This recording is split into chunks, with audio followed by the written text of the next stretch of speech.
Mars, la lecture des fabliaux. Donc on a déjà parlé à plusieurs reprises des fabliaux, on en voit en ce moment. Donc là on va faire le vilain mire, la première partie, puisqu'il y a plein de parties à ce fabliau. Donc je vous le lis, et au fur et à mesure, votre travail, ça va être de remplir cette petite fiche-là avec le personnage que l'on rencontre, son souci, son problème et l'action pour résoudre le problème. Au fur et à mesure que l'on va lire. Donc, on lit, vous coupez, vous essayez de remplir le tableau au fur et à mesure.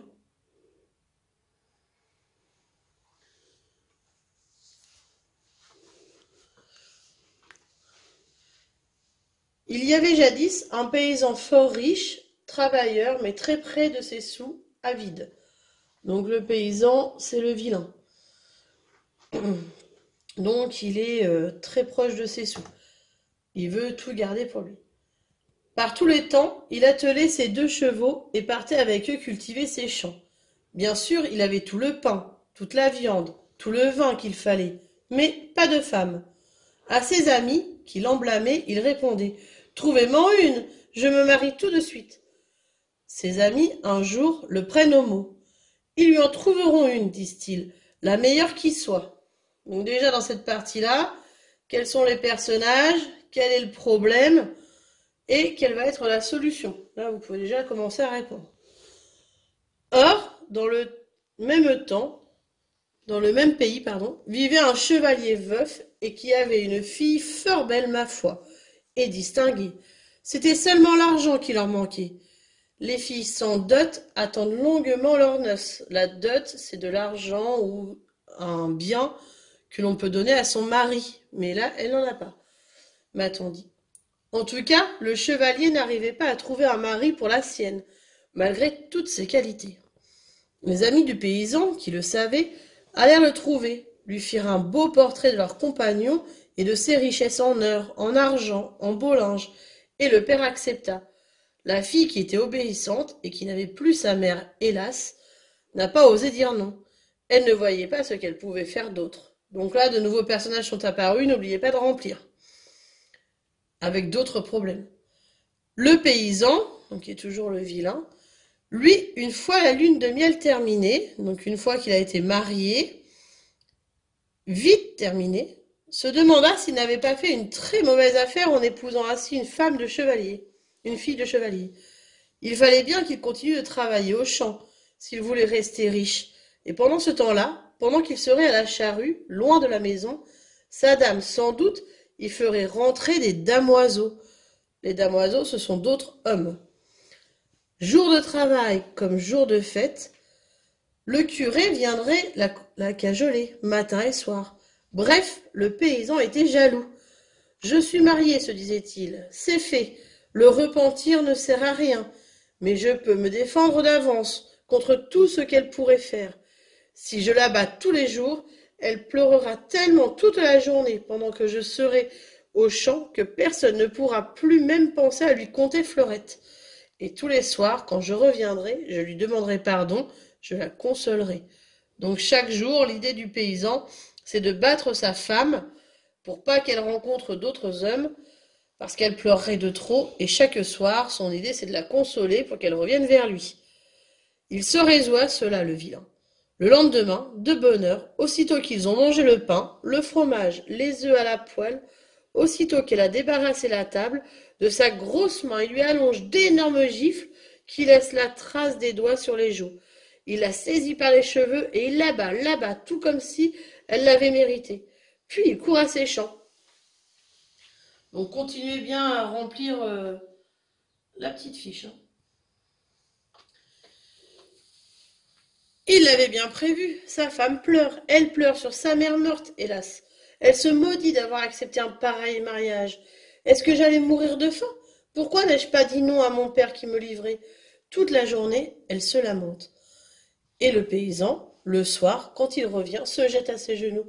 Ma femme, ma douce, pardon, pardon. Le diable m'avait tourné le sang. Je suis coupable, je suis triste. Toute la journée j'ai pensé à vous. Jamais plus je ne vous battrai. Il lui en compte tellement que la dame lui pardonne. Elle prépare un bon repas, ils le mangent ensemble et ils s'en vont coucher en paix. Mais le lendemain matin, même tintamarre que la veille, le paysan la rosse à la volée avant de partir à la charrue. Donc encore une fois, il abat. Cette fois, la femme se dit tout en pleurant. Pas possible. Il ne sait pas ce que c'est que d'être battu. Il ne l'a sûrement jamais été. S'il savait ce que c'est, il n'agirait tout de même pas en pareille brute.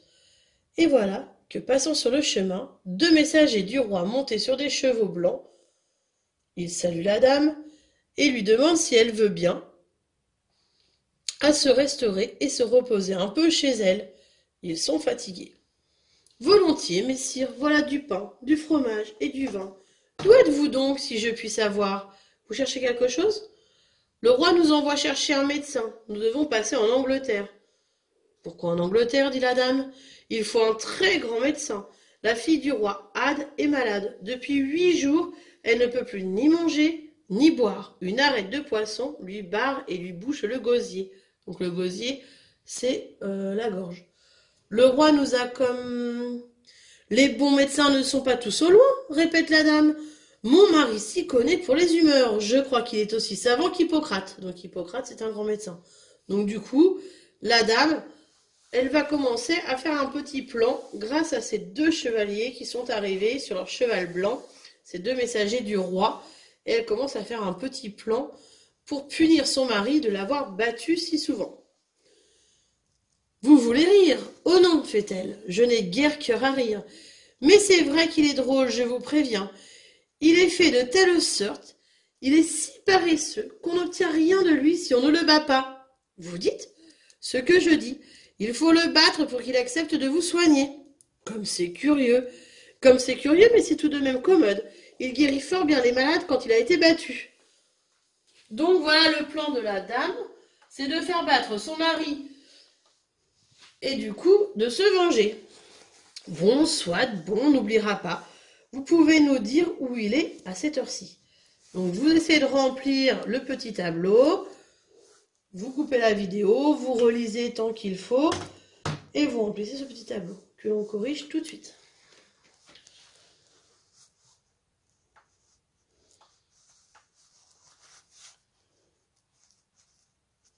Donc, on a rencontré le vilain au début de l'histoire qui cherche une femme et pour action, il va demander à ses amis. Du coup, nous rencontrons les amis qui cherchent à aider le vilain et ils vont donc chez le seigneur. Le chevalier, il veut marier sa fille et il va donner sa fille du coup au vilain parce qu'il a beaucoup d'argent et que lui n'en avait pas.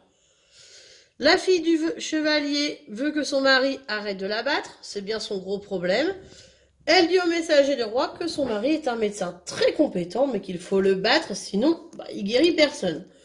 Les messagers, eux, leur problème c'était de chercher un médecin très compétent et ils vont au champ trouver le vilain. On va voir dans l'épisode 2 ce qui va donc se passer pour le vilain et si la dame a réussi sa vengeance.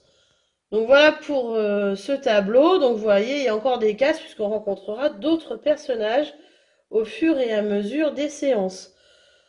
Ensuite, je vais vous demander de relire ce document et cette fois-ci de couper pour représenter différentes scènes. Donc on a déjà vu une scène, c'est un lieu.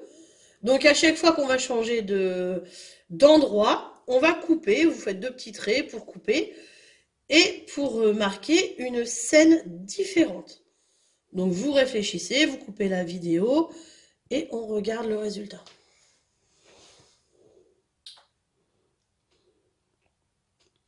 Donc j'ai coupé, moi.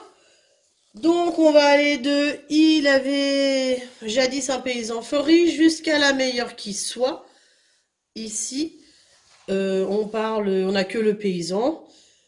Ensuite, on a la partie heure dans le même pays jusqu'à qu'elle pouvait faire d'autres. Et donc ici, c'est la partie où il y a le seigneur et la fille au château. Ensuite, dans la partie bleue, le paysan jusqu'à... Pareil, brut, c'est donc chez le paysan que ça va se passer avec sa dame.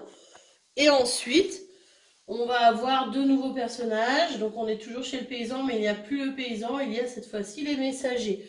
Donc on va avoir 4 parties. Dans le petit tableau qui est ici, vous allez essayer de me repérer les scènes, donc les 4 scènes, et donc les 4 lieux qui sont rattachés à ces scènes. Donc vous coupez la vidéo, vous essayez de le faire. Et ensuite, donc en scène 1, on est sur la place du marché ou chez le vilain, on ne sait pas trop. Dans la scène 2, on est chez le chevalier. Dans la scène 3, on est chez le vilain. Et dans la scène 4, on sera encore chez le vilain. Ce qui différencie la scène 3 de la scène 4, c'est les personnages. Puisque quand les personnages quittent la scène ou d'autres personnages reviennent, eh bien, on va être obligé donc de changer de scène. Puisqu'on a besoin de fermer le rideau. Voilà. Donc, dans la première scène, il y a les amis et le vilain. Dans la scène 2, il va y avoir les chevaliers, sa fille et les amis. Dans la scène 3, il y aura le vilain et sa femme. Et dans la scène 4, il y aura la femme et les deux messagers sur scène. Du coup, j'aimerais que vous essayiez. Je sais, c'est pas facile parce que je ne suis pas là. Mais est-ce que vous pouvez essayer de choisir une des 4 scènes et d'essayer de les écrire sous forme de théâtre? Donc, on se souvient pour écrire sous forme de théâtre qu'il nous faut le numéro de la scène, les personnages qui vont apparaître dans la scène. Par exemple, je vais écrire le vilain, qu'est-ce qu'il fait dans les didascalies et qu'est-ce qu'il va dire. Et par exemple, la femme, si on prend la scène 3, qu'est-ce qu'elle va lui dire. Et donc, on va écrire en face ce qu'elle dit. Et les didascalies ne seront pas lues, c'est juste pour nous aider. Donc, on essaye, si on peut, si on a le temps. Je sais que c'est pas facile. Ensemble, ça aurait été beaucoup plus simple de faire ce petit exercice. Juste. Donc pour ceux qui ont fait la scène 1, il y avait une partie narrateur, parce que sinon on va rien comprendre à l'histoire. Ensuite le paysan, le narrateur et les amis du paysan qui essayent de parler. Dans la scène 2, on ne pourra mettre que le narrateur, parce qu'il n'y avait pas du tout de dialogue. Pour la scène 3, on aura un narrateur, le paysan, le narrateur, la femme, etc. Pour la scène 4, pareil. Je vous mets ce fichier en lien dans Devoir. Comme ça, vous pourrez le lire à tête reposée. Regardez si vous avez réussi à faire la même chose ou si c'est vraiment compliqué. Mais en reprenant au fur et à mesure, vous allez voir, c'est très facile de le faire. Il faut juste être posé. Si vous avez des problèmes, n'hésitez pas à appeler comme d'habitude. Merci.